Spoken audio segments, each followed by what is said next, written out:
नमस्कार, आप देख रहे हैं गांव के लोग। मैं हूं राम जी यादव। मेरे साथ हैं जाने माने किसान नेता राम जन्म जी। और आज हम बात करेंगे कि उत्तर प्रदेश समेत 4 अन्य राज्यों का चुनाव हुआ और 4 राज्यों में बीजेपी सत्ता में आई और एक जगह पंजाब में खास तौर से इसलिए उसका जिक्र कर रहा हूँ, पंजाब से किसानों का एक जत्था चला था और उसने अंततः जो है बहुत बड़ी ताकत बनकर किसान बिल वापसी का एक पूरी पटकथा पंजाब के किसानों ने लिखी और पश्चिमी उत्तर प्रदेश के किसानों ने लिखी। लेकिन अगर परिणाम के हिसाब से देखा जाए तो पूरा का पूरा पंजाब और पश्चिमी उत्तर प्रदेश किसान आंदोलन के बल पर यह चुनाव हार गया और फिर से भाजपा की यहाँ वापसी हुई और भाजपा ने तमाम जैसे चीज़ों को साबित कर दिया कि उसने जो भी किया, चाहे थार जीप से 4-5 किसानों की मृत्यु होना, उनको मार डालना हो, चाहे और भी दूसरी चीज़ें हों, किसान आंदोलन कोई महत्व नहीं रखता और बीजेपी ही अंतिम सत्य है और बीजेपी ने किसान आंदोलन के सारे मुद्दों को दरकिनार कर दिया और ये सब बातें हुई। तो 5 राज्यों के इस चुनाव परिणामों को लेकर किस तरीके से एक किसान नेता सोचता है, मैं समझता हूं कि राम जन्म जी से इस विषय बातचीत करने से कुछ हम लोगों को एक नज़रिया मिल सकता है कि किसान किस तरीके से इसको देखते हैं। राम जन्म जी, आपका बहुत बहुत स्वागत है। जी। और मैं आपसे ये जानना चाहूँगा कि 5 राज्यों के इस चुनाव को आप किस तरीके से देखते हैं, क्योंकि आगे आने वाले वर्षों में और कई राज्यों में आगे आने वाले समय में चुनाव है। इसी वर्ष गुजरात और दूसरी जगहों पर चुनाव है, उसके बाद 2024 में फिर से लोकसभा का चुनाव है। तो इस पूरे परिदृश्य को आप कैसे देखते हैं? देखिए, एक तो 5 राज्यों का जो परिणाम आया तो बहुत सारे लोग हताश निराश भी हुए, जो समाज में सक्रिय लोग हैं, जिनको मान लीजिए हम कहते हैं परिवर्तन का कार्यकर्ता, ऐसे लोग काफ़ी हताश निराश हुए, क्योंकि ये चुनाव उस समय हो रहा था जब इस देश में उसके पहले एक बड़ा उफान इस देश में आया था किसान आंदोलन के नाम पे। तो लोगों को लगा कि किसान आंदोलन का एक बड़ा असर होगा। कुछ हद तक असर रहा, कुछ हद तक असर, मेरा मानना है कि कुछ हद तक असर रहा, लेकिन हम जितना असर देखना चाहते थे उतना असर नहीं हुआ। इससे ये भी समझिए कि किसान आंदोलन कह रहा था कि भाजपा हारा हो, तो किसान आंदोलन केवल मैदान तैयार कर रहा था, खिलाड़ी तो कोई और था। हम कितना ही बढ़िया पिच तैयार कर दें, क्रिकेट का खेल हो, हम कितना बढ़िया पिच तैयार कर दें, यदि उनके पास बॉलर ठीक नहीं है तो नहीं आउट कर सकता है। हम ऐसे उसको देख रहे हैं। हम लोगों ने कोशिश किया। और दूसरी चीज़ ये है, जैसे पंजाब का जैसे चुनाव है तो पंजाब में अकाली दल को लोग खारिज कर दिए और जगह जगह देश में कांग्रेस को भी लोग खारिज कर रहे हैं। एक जहाँ जब भी मौका मिलता है लोगों को तो खारिज कर रहे हैं। जैसे ही कुछ उसको नई चीज़ दिखती है वो तुरंत उसे लिपट जाता है। आज का भारतीय मतदाता जैसे ही नई चीज़ दिखती है, नया उभार कुछ दिखता है, लिपट जाता है। तो मेरा तो ऐसे हम उसको देखते हैं कि लोग तलाश रहे हैं नए उभार का, नया विकल्प कैसे दिखे बने, उसको लोग तलाश रहे हैं। एक सवाल है पंजाब के संदर्भ में। आपने जिस तरीके के चुनावी घोषणा पत्र उन्होंने जारी किए और जिस तरह की चीज़ें थी उसमें किसानों के मुद्दे को लेकर उन्होंने कोई खास तो नहीं कहा, इसके बावजूद किसानों ने उनको सपोर्ट किया। इसका एक दूसरा जो परिप्रेक्ष्य वो ये है कि जिन किसान नेताओं ने चुनाव लड़ा पंजाब में वो पूरी तरह से हार गए, अपनी जमानत भी बचाना उनके लिए मुश्किल हो गई। तो इसके पीछे क्या वजह है कि आपने जो लोक लुभावन नारे दिए, क्या पूरे किसान उसके शिकार हो गए या उसमें फंस गए या कोई वो नई चीज़ चाहते थे? ऐसा देखिए, जब लोगों में लोकहित का कोई बहुत वो नहीं दिखता है, आकर्षण जब नहीं होता है, तो जैसा मैनेज करके चुनाव जीता जाता है, जैसा भाजपा करती है, वैसा आम आदमी पार्टी भी उसी स्टाइल में मैनेज करके चुनाव जीत गई। चूँकि ये नया नया है, इतना बिजली फ्री, शिक्षा कुछ बोर्ड लगा दिए, शिक्षा ठीक कर देंगे, स्वास्थ्य की व्यवस्था ठीक कर देंगे। ये जो छोटी छोटी चीज़ें हैं, सुधार की जो सीधे हैं जो इस देश में चल रही हैं, अधिकार नहीं चल रहा है।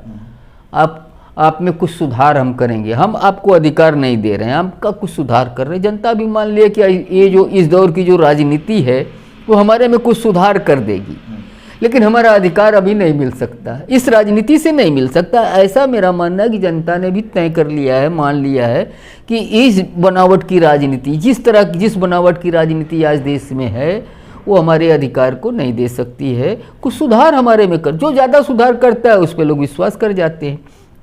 वहाँ जो किसान आंदोलन के लोग चुनाव लड़े, कुछ वहाँ कुछ 32 जत्थेबंदियाँ थी, मतलब 32 संगठन थे, उसमें कम्युनिस्टों के संगठन और भी स्वतंत्र रूप से किसान आंदोलन, पुराने किसान 80 दशक के किसान आंदोलन के लोग वहाँ तो हमेशा, हाँ, राजेवाल जैसे जिनका बहुत सम्मान है, हम भी बहुत, हमारे जैसे किसान कार्यकर्ता सच में बहुत सम्मान करता है। मैं राजेवाल जी को लंबे समय से देख रहा हूँ, इन सवालों से, खेती किसानी के सवालों से जूझ रहे हैं।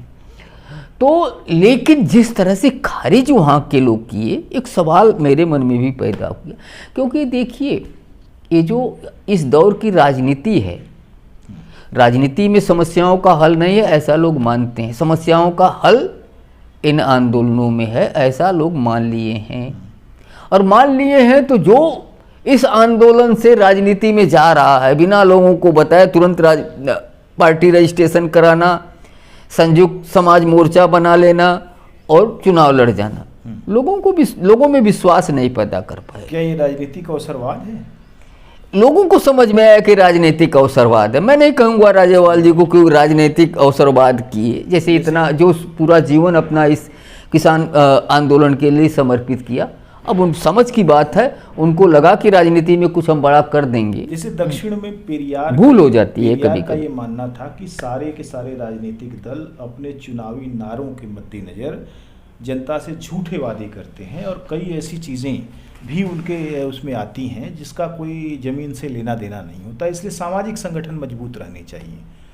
किसान संगठन को एक सामाजिक संगठन के तहत अगर देखा जाए तो उसकी भूमिका बहुत बड़ी है। उसकी भूमिका पूरब से पश्चिम, उत्तर से दक्षिण तक जितने भी किसान हैं उनको जोड़ने की भूमिका, उनको एकजुट करने और उनके सवालों को बुनियादी सवाल बनाने की भूमिका उसकी है। लेकिन राजनीतिक तौर पर जो है वो वादे करने पड़ेंगे और आप जब सत्ता में जाएंगे तो किस करवट बैठेंगे, एक सवाल बना रहता है। तो क्या संयुक्त किसान मोर्चा तो किसान ने चुनाव में नहीं रहा, लेकिन उसने क्या इस तरीके से अपने आप को अलगाया कि हमको सामाजिक संगठन ही बने रहना है और दूसरे लोग जो है इस बात को नहीं समझ पाए, इस नजाकत को? देखिए,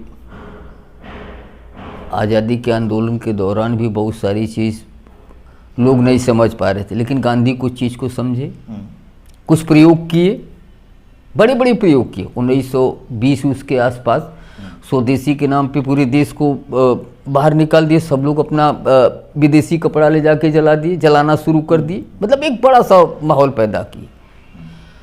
तो काल परिस्थिति के हिसाब से भी चीज़ों को अभी एक ये जो लंबी राजनीति चली है अपने देश में, उसका जो चरित्र रहा है, लोग एकदम उब चुके हैं।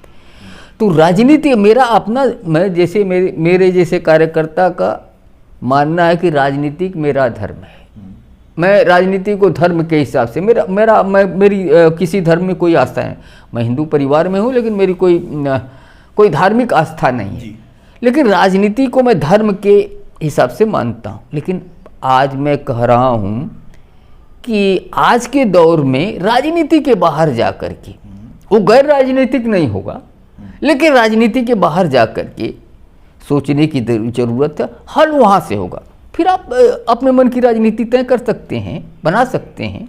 एक सवाल उत्तर प्रदेश को लेकर बड़ा सवाल है ये कि अखिलेश यादव ने प्रत्यक्ष तो नहीं लेकिन परोक्ष रूप से किसान आंदोलन का समर्थन किया और उन्होंने चुनाव के दौरान एक अन्य संकल्प भी लिया।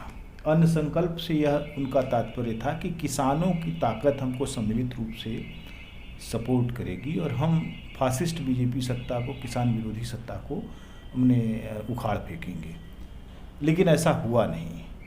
अखिलेश यादव का पूरा जो घोषणा पत्र है वो भी किसानों को लेकर, मजदूरों को लेकर, सामाजिक न्याय की जो मुखापेक्षी पार्टियां में जो समाज है, जमाते हैं, उनके हिसाब से वो उपयुक्त नहीं था। वो लोक लुभावन एक घोषणा पत्र था। तो आपको क्या लगता है कि चूक कहाँ हुई कि उत्तर प्रदेश में किसानों का समर्थन इनको नहीं मिला? देखिए, चूक कुछ हुई नहीं है। वो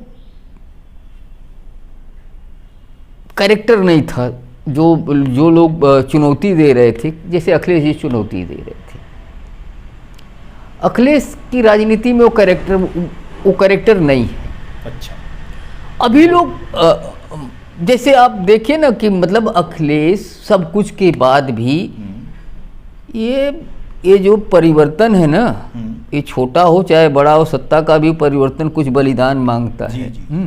अखिलेश को लोग मान लिए हैं, अच्छे इंसान हो सकते हैं, लेकिन ये बलिदान देने के लिए तैयार नहीं, उस काबिल नहीं है। हाँ, उस काबिल नहीं मैं नहीं कहूँगा, लेकिन तैयार नहीं है।